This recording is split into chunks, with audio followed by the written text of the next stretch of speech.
Shalom bagi kita semuanya. Firman Tuhan untuk kita pada hari ini dari Matius pasal 21. Yesus dielu-elukan di Yerusalem.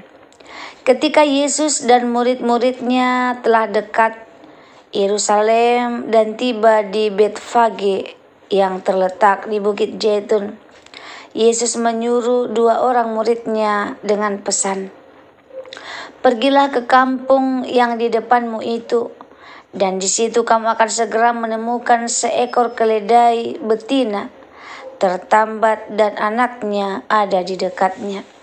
Lepaskanlah keledai itu dan bawalah keduanya kepadaku. Dan jikalau ada orang yang menegur kamu, katakan, Tuhan memerlukannya, ia akan segera mengembalikannya." Hal itu terjadi supaya genaplah firman yang disampaikan oleh Nabi. "Katakanlah kepada putri Sion, lihat, rajamu datang kepadamu, ia lemah lembut dan mengendarai seekor keledai beban yang muda." Maka pergilah murid-murid itu dan berbuat seperti yang ditugaskan Yesus kepada mereka. Mereka membawa keledai betina itu bersama anaknya, lalu mengalasinya dengan pakaian mereka, dan Yesus pun naik ke atasnya. Orang banyak yang sangat besar jumlahnya menghamparkan pakaiannya di jalan.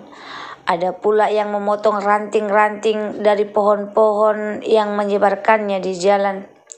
Dan banyak yang berjalan di depan Yesus, dan yang mengikutinya dari belakang berseru katanya, "Hosana bagi anak Daud, diberkatilah dia yang datang dalam nama Tuhan, Hosana di tempat yang maha tinggi." Dan ketika ia masuk ke Yerusalem, gemparlah seluruh kota itu, dan orang berkata, "Siapakah orang ini?" Dan banyak orang itu menyahut, "Inilah Nabi Yesus dari Nazaret di Galilea." Yesus menyucikan bait Allah.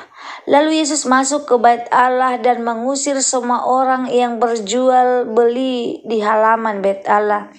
Ia membalikkan meja-meja penukar uang dan bangku-bangku pedagang merpati, dan berkata kepada mereka, "Ada tertulis, rumahku akan disebut rumah doa, tetapi kamu menjadikannya sarang penyamun."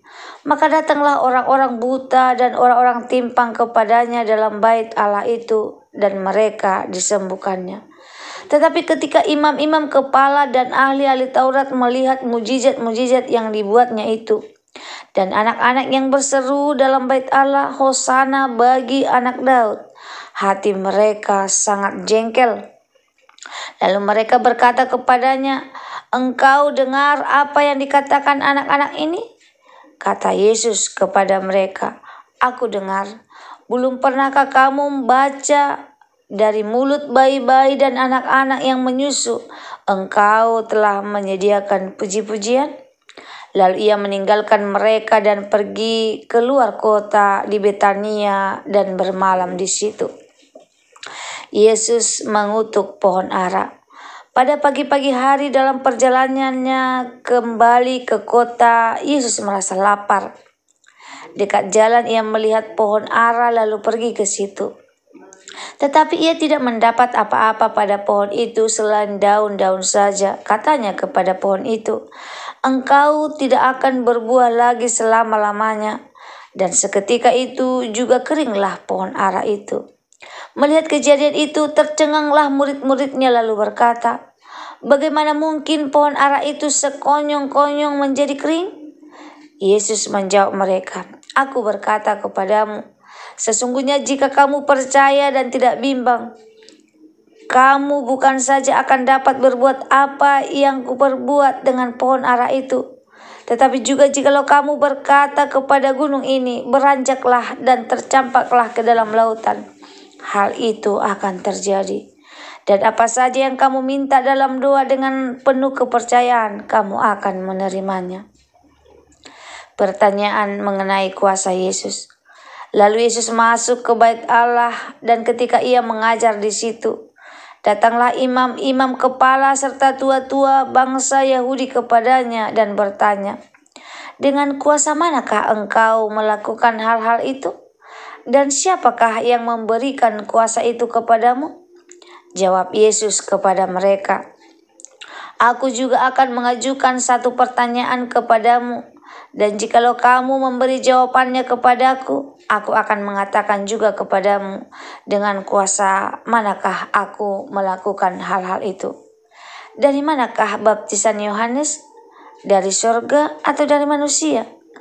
Mereka memperbincangkannya di antara mereka dan berkata, "Jikalau kita katakan dari surga, ia akan berkata kepada kita, 'Kalau begitu, mengapakah kamu tidak percaya kepadanya?'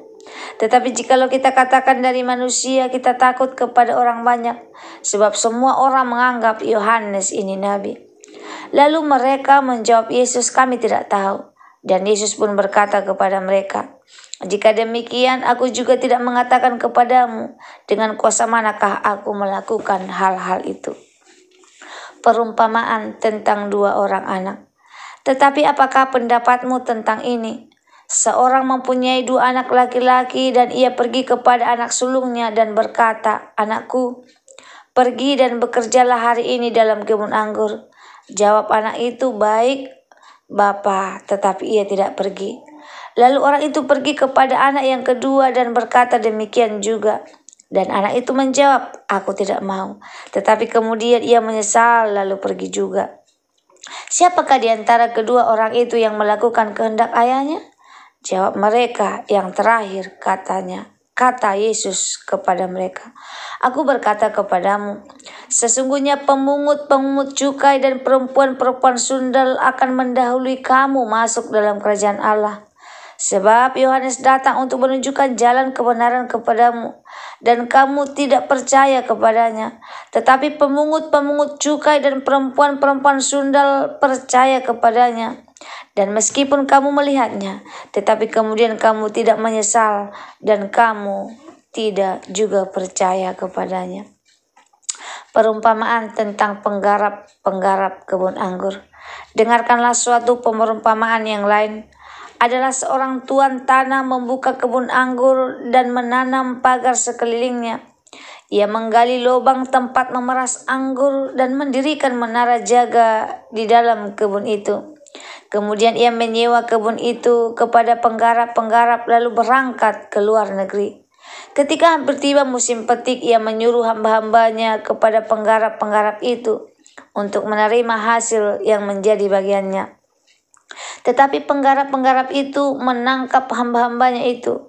Mereka memukul yang seorang, membunuh yang lain, dan melempari yang lain pula dengan batu.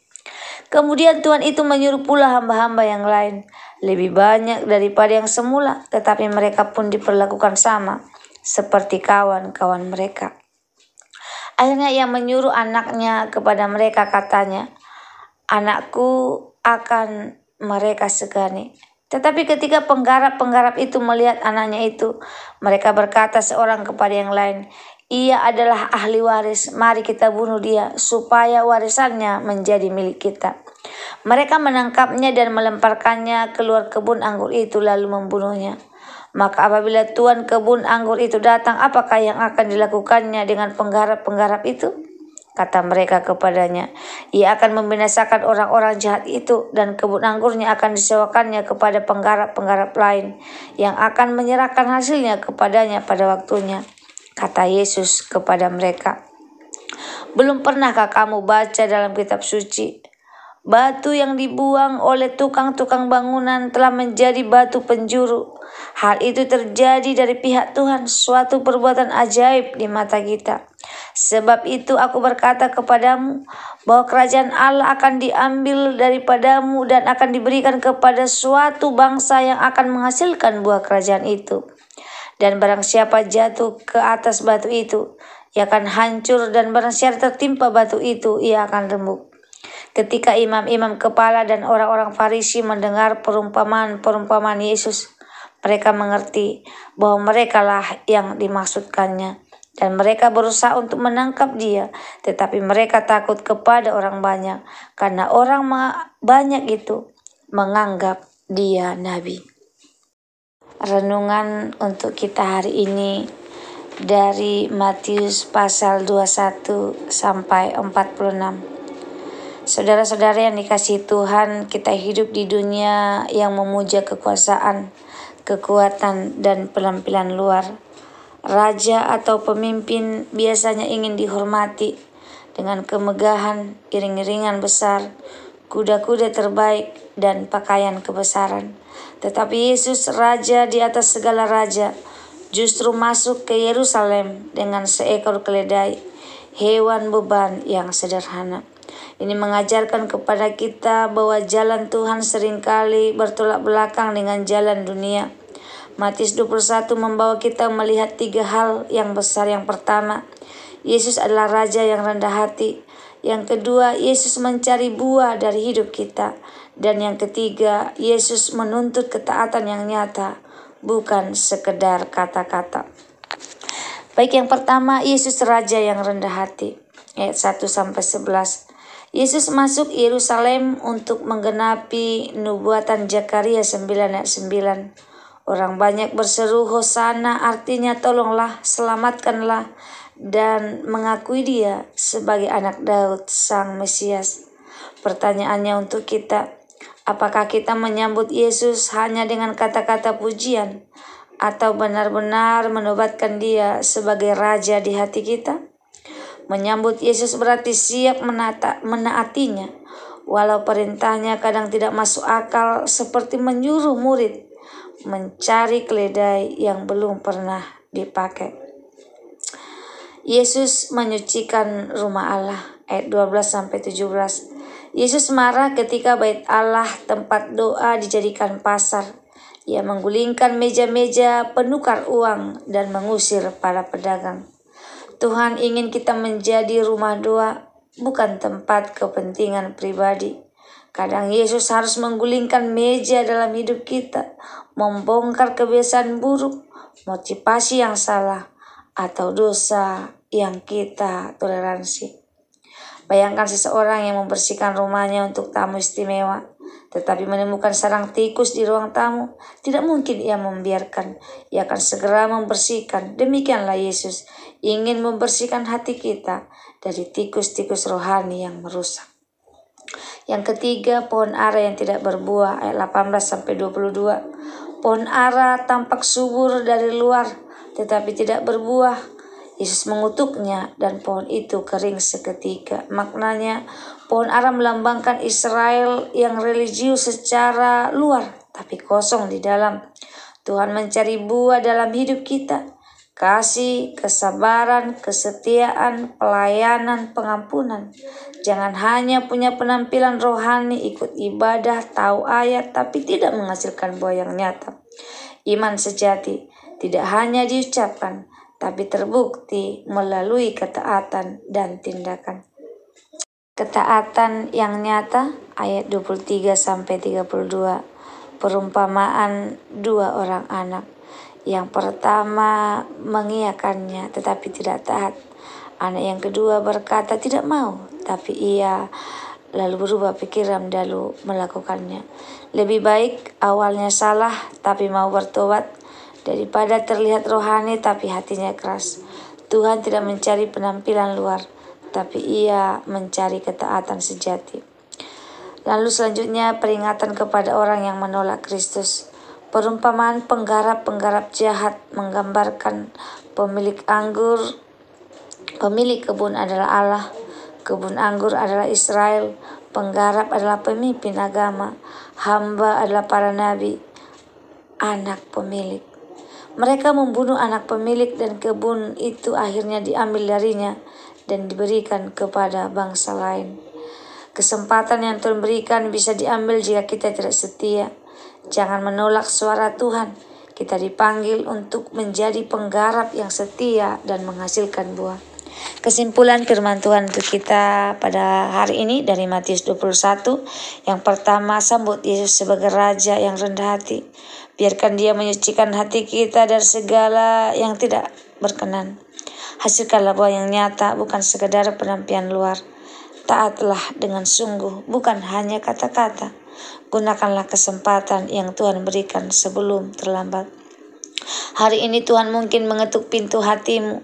Dia mungkin mau membersihkan sesuatu dalam hidupmu. Dia mau imanmu bukan sekedar kata-kata tapi buah nyata. Apakah engkau mau membuka hati untuk Raja yang rendah hati ini? Apakah engkau mau berkata, Tuhan bersihkan aku, pakailah aku, dan biarlah hidupku menghasilkan buah bagimu. Semoga firman Tuhan hari ini menjadi berkat bagi kita. Terima kasih, Tuhan Yesus memberkati. Shalom.